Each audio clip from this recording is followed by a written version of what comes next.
大家都知道，现在中国面临一个信心问题，不仅仅是不仅仅是供大于求是什么的，对，所以大家是都跟我谈了，大家都好奇为什么没有足够的刺激，没有其他的经济政策措施等等，所以大家提出了各种各样的回答，把这些回答分四个种类，嗯我叫它四个不。嗯，四个不，第一步，他不知道中国的领导不知道中国经济这么糟糕，他不知道，他不知道，可嗯能是因为他的助手瞒住他，不让他看到最核心的、最好的信息，这是一个假他设。身边的人瞒着他，所以他不知道真相，对对对，是的。第二个是他不知道怎么办所以有足够的信息，但是啊、如何解决中国的各个问题很难做，所以你如何解决地方财政问题、房地产问题、青年人生几个孩子、中美关系、俄国乌克兰战争各个问题都很难。还有呢，你看中国的领导班子，在第三届，这些人的中央工作经验不丰富，对，解决这些问题很难。所以第二个说法是不知道怎么办。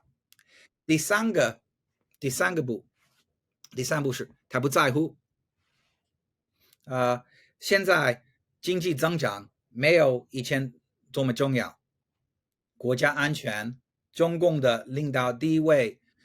等等，可能比其他的东西重要。如果你看中国领导的时间表，他把多少的时间放在经济问题，百分之多少放在其他的。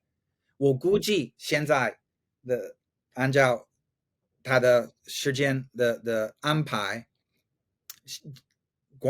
经济问题可能没有以前这么多。就是他们说的好多年的老大不在乎经济，我不知道，我不知道，这就是对，别的人给我一个猜测，一个猜测，我只是给你报告而已，报道。所以第四个是他不同意，他不同意的意思是在目前的国际经济环境之下，中国不得不做这条路，不得不依靠自立自强、自主创新，不可能浪费资源就是为了短期的经济增长搞刺激，所以而且你看到下国怎么样？C919新能源汽车、电池、卫星等等高科技成果，说明做这条路是完全正确的。我们自己还没有觉悟，但是过一段时间，我们都会同意。所以不知道怎么办，不在乎，不同意，呃，大家都有不同的看法，所以有的人呃都有这些选择都有支持者。就是整个就是一个黑匣子是吧？大家只能去猜测，就哪怕以前可能有一些智库的人或者学者，他们会对这个上层的政策制定会有一些洞见，或者是会比较靠近，可能会有一些的可靠的信息，但是现在没有人有嗯，真正的信息，就只能靠对猜，可以这么说吗？对，我跟各种各样的人提了这个问题，嗯而且有的跟中央交流很多，所以有同样信息来源的人，都有的选择 A，有的选择 B，有的选择 C，有的选择 D，跟他们没有任何接触的都选择 A，不知道，所以所以我觉得很有意思，现在有不同的看法，我觉得不是多数的，但是选择最多的一条是第四个，是他不同意。所以，如果是第一和第二，不知道和不知道怎么办，这是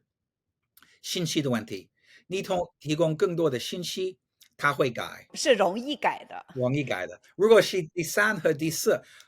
不管你提到多少信息和解决方案，不管他读多少 CSIS 的报告和 Carnegie 的报告、布鲁金斯的报告，看了多少《纽约时报》的文章，他不愿意改。这不是信息的问题，这是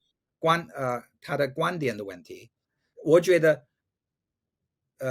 各个政府、企业家、学者都必须回答这个问题，他们应该决定是哪个才对，否则的话，你不知道你是跟什么样的中国进行交流。如果是1和2的话，中国你提供更多的信息，他会改。第3、第4个他不容易改，或者不愿意改。这一对要预料中美关系未来会怎么样，中国经济未来会怎么样，有一定的关系。因此，我觉得虽然这次访问碰到很多悲观的中国人，但是这样的交流给我很大的启发，而且大家都在现在考虑同一个问题。就是什么呢？为什么不改？同一个问题就是什么呢？为什么不采取应该采取的措施？但是没有人知道这个答案，没有人知道，是的，有没有可能改？我觉得这是中国当前就是它的现状和未来引起就是最大的疑问。那我都能想象这些，哪怕是智库里的，还有政府的一些制定政策的这种产业政策或者什么政策的官员，可能都是非常非常的很无力、很难受，就没有办法。所有的东西都要听一个人，这一个人的那个风向是往哪边倒，但是没有人知道。也可能是因为体制，不一定是某一个人，所以这个体制比以前集中了决定权，而且把它党化，所以好多人现在就是不理解这个政策的来源怎么实行，所以大家对这个问题是特别特别好奇。对。